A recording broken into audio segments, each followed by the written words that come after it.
Hello everybody, so today I will talk about calculus. The topic today is about find the limit. So now I will show you the technique.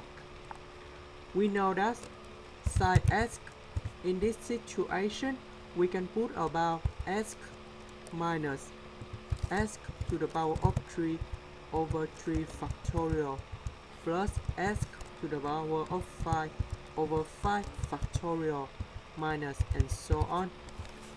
So we put this one go in here. Later that x divided by x, this one divided by x, and this one divided by x, and you will get about 1 minus x squared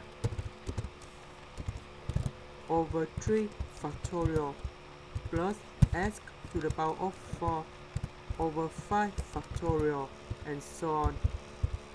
So we have x approach to number 0 in here. So we got about 0, 0, it's 0. And now the final answer, that should be about number 1. That's the end. Thank you for watching.